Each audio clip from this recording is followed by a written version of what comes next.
Cycle and cell division. क्या chapter का नाम? Cell cycle and cell division. अब सबसे पहले हमें पढ़ना है सेल डिवीजन होता क्यों है, एक सेल डिवाइड क्यों करता है। तो अब देखो, सेल डिवीजन का मतलब होता है कि सेल रिप्रोड्यूस कर रहा है, ठीक है। तो सेल के लेवल पे जब रिप्रोडक्शन होता है ना, तो उसी को हम बोलते हैं सेल डिवीजन, ठीक है। तो सेल डिवीजन क्या है? Reproduction at the level of cell. जैसे रिप्रोडक्शन में क्या होता है, कोई भी एक इंसान है वो अपनी प्रोजेनी यानी अपने बच्चे पैदा करता है ना, इसी तरीके से सेल भी क्या होगा, डिवाइड होके अपने बच्चे पैदा कर रहा है, अपनी प्रोजेनी बना रहा है। तो सेल डिवीजन क्या है? Reproduction at the level of cell. First line आई समझ? Cell division means reproduction at the level of cell. अब जो ये अगली बात है ना, इसको बिल्कुल ध्यान से समझना। ये एक सेल था हमारे पास, इस सेल के अंदर ये था न्यूक्लियस और ये था इसका साइटोप्लाज्म, ठीक है। ये क्या है? साइटोप्लाज्म। अब ये सेल साइज में ग्रो किया, ठीक है, सेल किया साइज में ग्रो। तो अब जब सेल साइज में ग्रो करेगा तो क्या होगा, इसका न्यूक्लियस बढ़ा है, न्यूक्लियस तो वही रहेगा ना, न्यूक्लियस में तो कोई चेंज नहीं आएगा, तो न्यूक्लियस तो वही रहेगा, पर साइटोप्लाज्म इंक्रीज हो गया, साइटोप्लाज्म इसका इंक्रीज हो गया। अब अगर मैं लिखती हूँ N/C,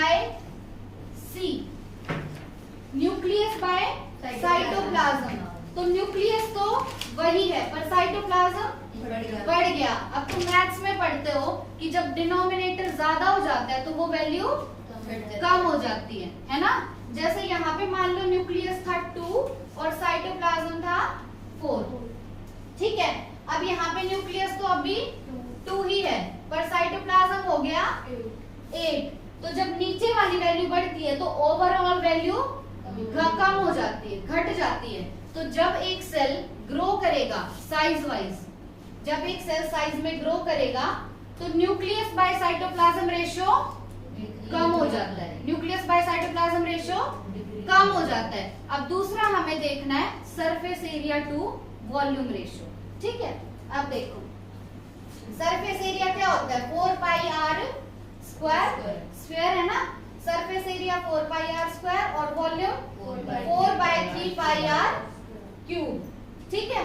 सरफेस एरिया क्या होगा, 4πr स्क्वायर और वॉल्यूम 4/3πr क्यूब।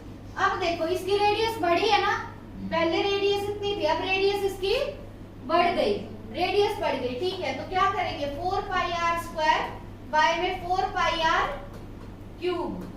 अब देखो जो सरफेस एरिया वो तो बढ़ा है स्क्वायर से और वॉल्यूम बढ़ा है क्यूब से, तो नीचे वाली वैल्यू ज्यादा बढ़ी है या ऊपर वाली?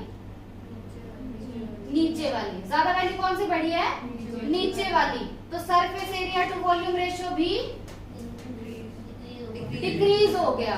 समझ आई ये बात?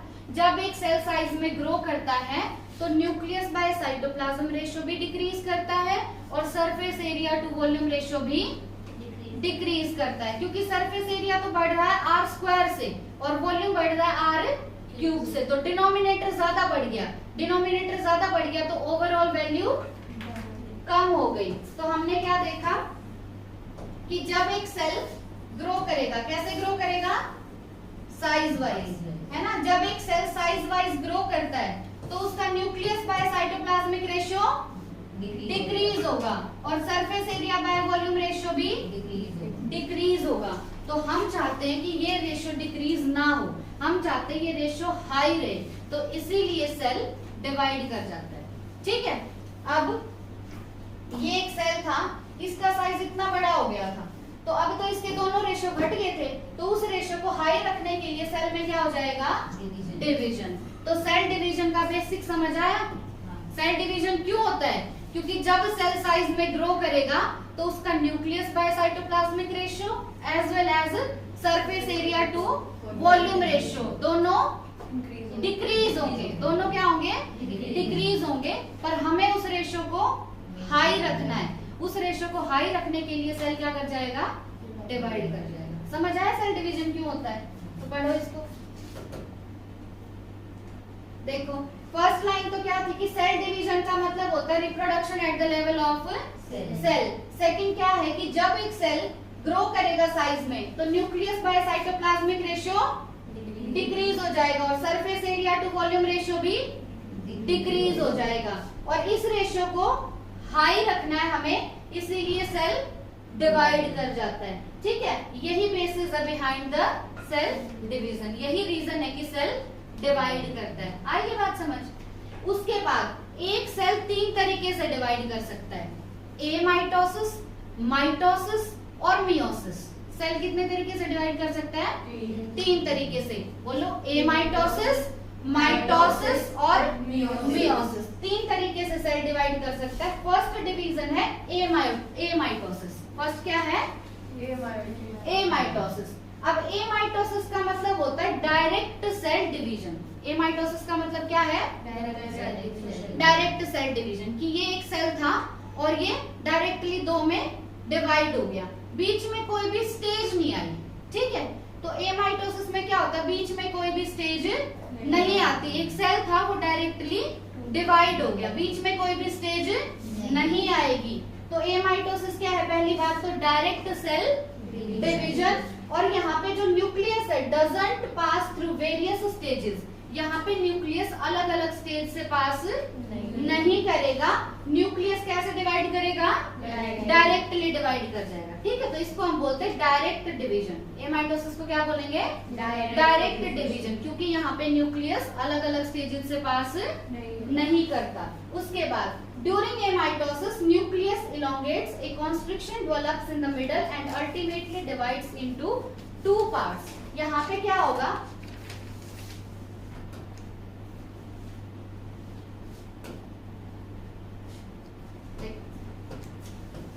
एक सेल है, सेल के अंदर ये क्या है?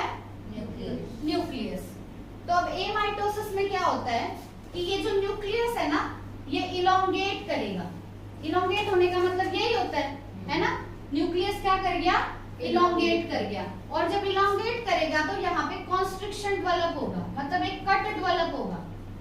ठीक है, न्यूक्लियस पहले क्या किया? इलोंगेट। इलोंगेट करने के बाद वहां पे कॉन्स्ट्रिक्शन यानी एक कट डेवलप हुआ।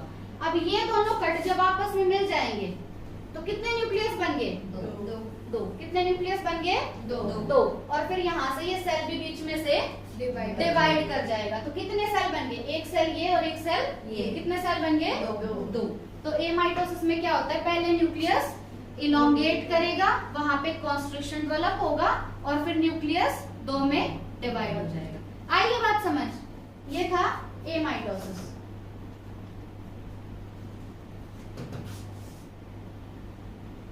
Last second.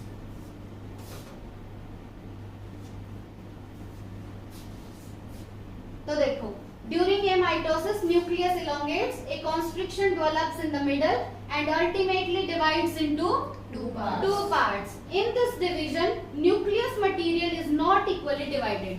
अब यहाँ पे कितने सेल मिले? 2 सेल मिले, लेकिन दोनों सेल में न्यूक्लियस इक्वल नहीं गया, अनइक्वली गया। ठीक है, तो एमाइटोसिस में जो न्यूक्लियस जाता है दोनों सेल में वो इक्वल नहीं जाता। एमाइटोसिस occurs during, अब 3 जगह पे दिखा रखा है इन्होंने एमाइटोसिस।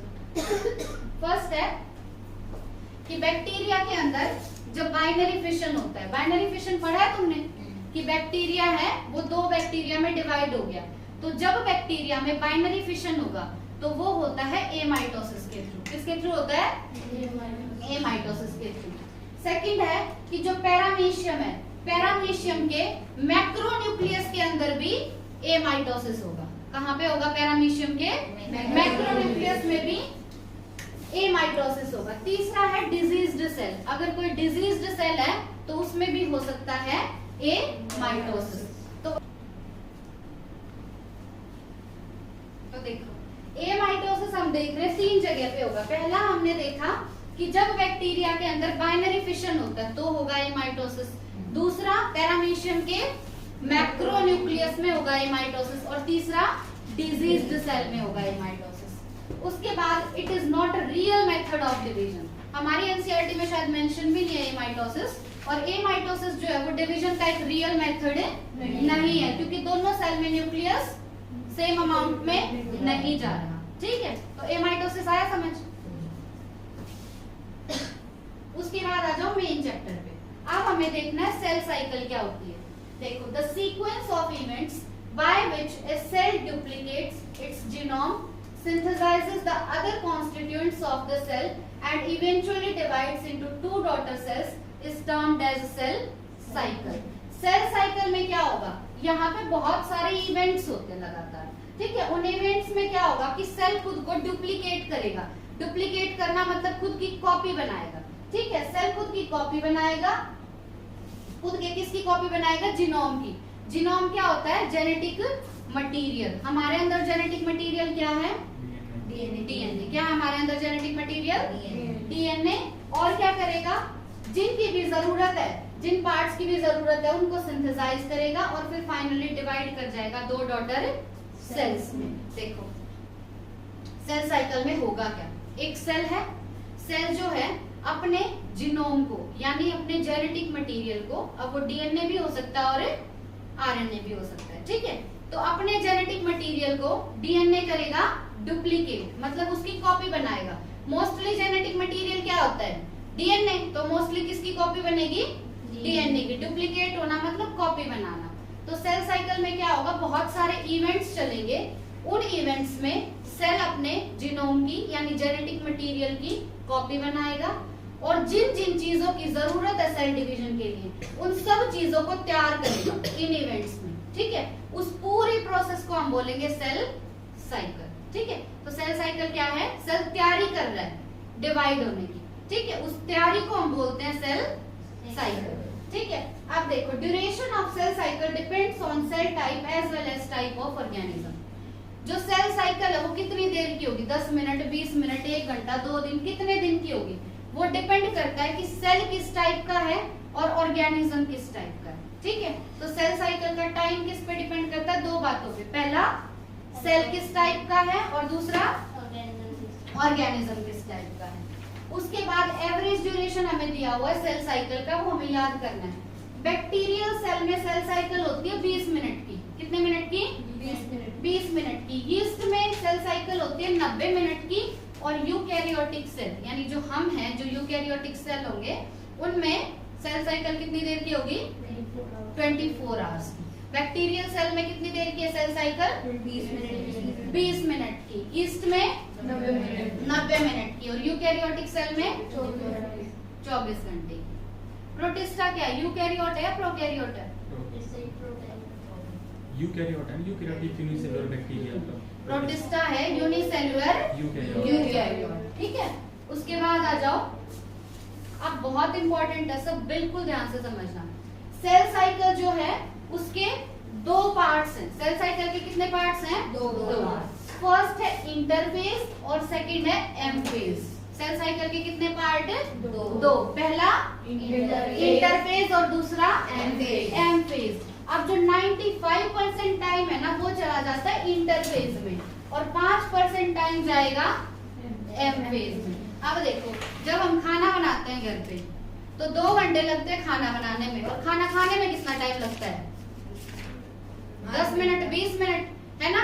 तो जो प्रिपरेशन होती है ना, प्रिपरेशन में ज्यादा टाइम लगता है और उस चीज को इम्प्लीमेंट करने में कम टाइम लगता है। नीट की तैयारी तुम कर रहे हो 2 साल और पेपर है 3 घंटे का, है ना। तो तुम्हारा मोस्टली टाइम जा रहा है प्रिपरेशन में और जो इम्प्लीमेंटेशन का टाइम है वो बहुत कम है। तो यूं ही सेल साइकिल में होता है कि प्रिपरेशन में लगता है 95% टाइम और 5% टाइम में हो जाएगा डिवीजन, ठीक है। तो जो 95% टाइम लगता है वो लगेगा इंटरफेज में और 5% टाइम लगेगा एम फेज में। जैसे यूकैरियोटिक सेल में 24 घंटे की सेल साइकिल है तो 23 घंटे जाएंगे इंटरफेज में और 1 घंटा जाएगा एम फेज में। तो देखो, अब हमें पढ़ना है इंटरफेज के बारे में। तो पूरी सेल साइकिल में जो सबसे लंबा फेज है वो कौन सा है, इंटरफेज, क्योंकि 95% टाइम इंटरफेज में ही लग रहा है। तो पूरी सेल साइकिल में लॉन्गेस्ट फेज क्या होगा, इंटरफेज। और इसको हम एक और नाम से जानते हैं, रेस्टिंग फेज। क्या है इसका नाम, resting phase of cell cycle, क्योंकि इस फेज के दौरान सेल डिवाइड नहीं करता बल्कि वो अपने आप को प्रिपेयर कर रहा है डिवीजन के लिए, ठीक है। तो इंटरफेज में क्या होगा, सेल डिवाइड नहीं करेगा, सेल डिवाइड करेगा एम फेज में। इंटरफेज में सेल रेस्ट कर रहा है, अपनी तैयारी कर रहा है, तो इसको हम बोलेंगे रेस्टिंग फेज, ठीक है, क्योंकि यहाँ पे सेल डिवाइड नहीं कर रहा, वो अपने आप को तैयार कर रहा है, किसके लिए, डिवीजन के लिए तैयार कर रहा है, एम फेज के लिए अपने आप को तैयार कर रहा है। तो सबसे लंबा फेज कौन सा सेल साइकिल का, इंटरफेज। एक और नाम क्या है इंटरफेज का, रेस्टिंग फेज। यहाँ पे सेल डिवाइड नहीं करेगा। अब इंटरफेज के अंदर अगर कोई हमसे पूछे कि सेल मेटाबॉलिकली एक्टिव है या नहीं है, यहाँ पे सेल को एनर्जी की जरूरत होगी या नहीं होगी, अगर वो तैयारी कर रहा है तो उसको एनर्जी की जरूरत तो होगी, तो इंटरफेज में सेल मेटाबॉलिकली एक्टिव होता है, ठीक है, इंटरफेज में सेल मेटाबॉलिकली एक्टिव है।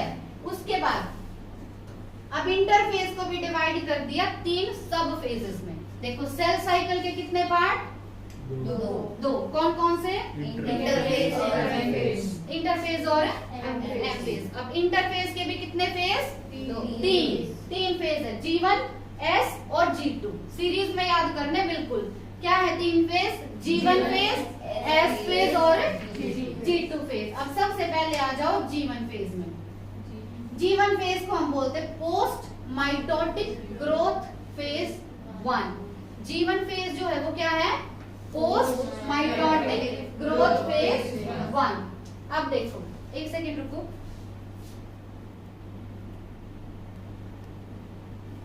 G1 फेज का एक और नाम हमने क्या देखा, पोस्ट माइटोटिक ग्रोथ फेज 1। देखो G1 लिख रहे हैं तो यहां से तो याद कर लेंगे ग्रोथ फेज 1। अब हम इसको बोल रहे पोस्ट माइटोटिक। पोस्ट माइटोटिक मतलब माइटोसिस के बाद, है ना, पोस्ट माइटोटिक मतलब माइटोसिस के बाद। अब वो इसको क्यों बोल रहे हैं, देखो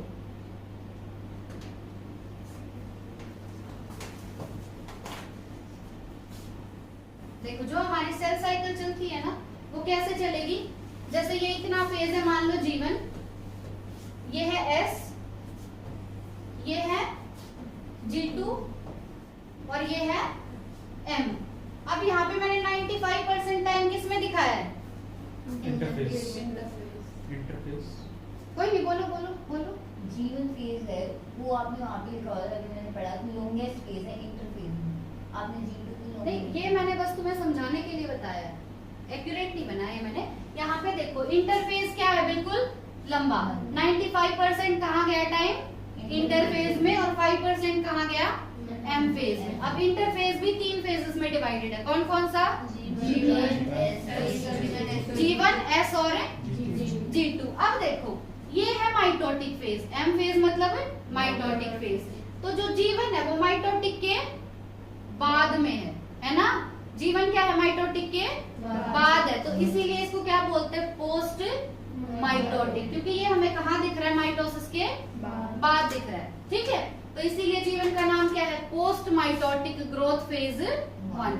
G मतलब ग्रोथ, ठीक है। तो क्या एक और नाम हुआ इसका, post mitotic growth phase 1। Post mitotic growth phase 1। और इंटरफेज का जो सबसे लंबा फेज होता है, इंटरफेज के 3 फेज देखे ना, G1, S और G2, इन तीनों में जो सबसे लंबा है वो क्या है, G1। सेल साइकिल में सबसे लंबा फेज इंटरफेज। इंटरफेज में सबसे लंबा G1 phase. However duration of G1 phase is fluctuating. जो G1 फेज का ड्यूरेशन है ना, वो फ्लक्चुएट करता रहता है। फ्लक्चुएट मतलब किसी में ज्यादा होगा और किसी में कम होगा। अब तुम बताओ मेरे को, एक ये सेल है और एक ये सेल है। ये सेल 10 घंटे में डिवाइड कर रहा है और ये सेल 20 घंटे में डिवाइड कर रहा है, तो G1 छोटा किसका होगा, इस वाले का। बताओ, दोबारा बताते हैं कितना टाइम। सही बोल रहे हो तुम। एक सेल 10 घंटे में डिवाइड कर रहा है और एक सेल 20 घंटे में डिवाइड कर रहा है, तो G1 छोटा किसका होगा, 10 घंटे वाले का। मतलब वो जल्दी डिवाइड कर रहा है, जल्दी डिवाइड कर रहा है तो उसका G1 छोटा होगा, मतलब वो कम टाइम में डिवाइड कर गया। और जो ज्यादा टाइम में डिवाइड कर रहा है, मतलब उसको ज्यादा टाइम लग रहा है, तो उसका G1 बड़ा होगा। तो G1 जो है वो कांस्टेंट है, फ्लक्चुएट करता रहता है, फ्लक्चुएट करता रहता है, ठीक है। तो a rapidly dividing cell has a short G1, जो जल्दी जल्दी डिवाइड करेगा उसका जीवन फेज छोटा होगा, क्योंकि उसको कम टाइम लग रहा है। जल्दी डिवाइड करेगा तो टाइम कम लगेगा, और जिसको टाइम ज्यादा लग रहा है उसका जीवन बड़ा होगा। ठीक है, अब ये जो जीवन फेज हम देख रहे हैं ना, इसमें सेल के पास 3 ऑप्शन होते हैं। कितने ऑप्शन होते हैं? 3। फर्स्ट ऑप्शन है to enter into the S phase to continue the cell cycle. जीवन फेज के बाद कौन सा फेज आता है? S phase. तो पहला ऑप्शन है सेल के पास कि वो जीवन फेज से चला जाए एस फेज में। फर्स्ट ऑप्शन क्लियर है। सेकंड ऑप्शन क्या है कि वो सेल साइकिल को छोड़ दे और जी नॉट फेज में एंटर कर जाए और डिफरेंशिएशन हो जाए उसमें। जी नॉट फेज में क्या होता है कि सेल्स के अंदर डिफरेंशिएशन हो जाता है। अब जिस चीज में डिफरेंशिएशन हो जाए, क्या वो आगे डिवाइड करता है? नहीं करता ना। तो दूसरा ऑप्शन क्या है कि सेल साइकिल को छोड़ के कौन से फेज में चला जाए? जी नॉट फेज में चला जाए और डिफरेंशिएशन कर ले, मतलब अपना डिवीजन बंद कर ले। तीसरा ऑप्शन क्या है कि ठीक है वो जी नॉट फेज में चला तो गया, लेकिन परमानेंटली नहीं गया, टेम्परेरीली गया है और वापस से सेल साइकिल में आ जाएगा। तो तीसरा ऑप्शन क्या है? Cell temporarily rest in G naught phase and re-enters into the cell cycle. तो जीवन फेज में सेल के पास कितने ऑप्शन है? 3 ऑप्शन है। पहला ऑप्शन क्या है कि वो जीवन से चला जाए एस फेज में। दूसरा ऑप्शन है कि वो सेल साइकिल को छोड़ दे और जीवन के बाद चला जाए जी नॉट फेज में। और कौन सी प्रोसेस हो जाएगी? डिफरेंशिएशन, मतलब उसमें डिवीजन नहीं होगा, बंद हो जाएगा। और तीसरा ऑप्शन क्या है कि वो चला तो गया जी नॉट में, पर टेम्परेरीली गया है और वापस से सेल साइकिल को रीजॉइन कर लेगा। ठीक है, 3 ऑप्शन आए समझ। अब जो हमारे न्यूरॉन्स होते हैं, हम ये सुनते हैं ना कि न्यूरॉन्स एक बार जितने बन गए उतने ही बनते हैं और आगे डिवाइड नहीं करते। जैसे यहाँ पे चोट लगी तो यहाँ तो वापस से हीलिंग हो जाती है, क्योंकि सेल्स ने क्या कर लिया? डिवीजन शो कर लिया। पर जो हमारे न्यूरॉन्स के सेल होते हैं ना, वो जीवन फेज के बाद जी नॉट फेज में चले जाते हैं, यानी उनमें डिफरेंशिएशन हो जाता है। तो एक बार जितने बन गए उतने बन गए, उसके बाद वो डिवाइड नहीं करते। तो मतलब स्किन पे थे वो टेम्परेरी जी नॉट पे थे, जब चोट नहीं लगी नहीं नहीं, तो सारे थोड़ी जाएंगे टेम्परेरी जी नॉट में, उनमें डिवीजन चल रहा है, चलता रहेगा। ये ऑप्शन है सेल के जीवन के अंदर सेल के पास। अब जी नॉट फेज का एक और नाम है क्यूसेंट फेज। क्या है जी नॉट का नाम? क्यूसेंट। चलो, जी नॉट फेज जो है, जी नॉट फेज का नाम होता है क्यूसेंट फेज। क्या है जी नॉट फेज का नाम? Quotient phase. अब यहाँ पे क्या होगा? सेल जो है वो सिंथेसाइज करेगा उन मॉलिक्यूल्स को जिनकी उसे सेल के डिवीजन के लिए जरूरत है। मतलब सेल को डिवाइड होने के लिए जिन जिन मॉलिक्यूल्स की जरूरत है उन मॉलिक्यूल्स की सेल सिंथेसिस करता है। कौन से फेज में? क्यूसेंट फेज में। कौन से फेज में? क्यूसेंट या जी नॉट फेज में। अब क्यूसेंट का जो रियल मीनिंग होता है वो होता है इनएक्टिव। क्यूसेंट का रियल मीनिंग क्या है? इनएक्टिव बोलो या नॉन डिवाइडिंग बोलो, मतलब यहाँ पे सेल में डिवीजन नहीं होगा। अब न्यूरॉन्स और मसल्स जो होते हैं वो परमानेंटली जी नॉट फेज में ही रहते हैं।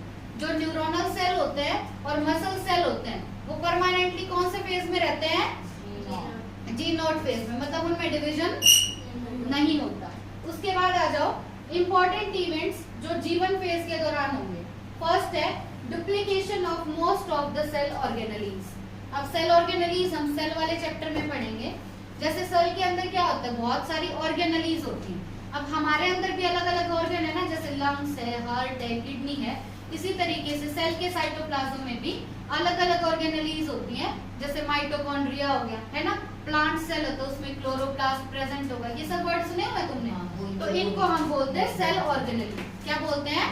Cell organelle. तो जीवन फेज में क्या होगा? ये जो साइटो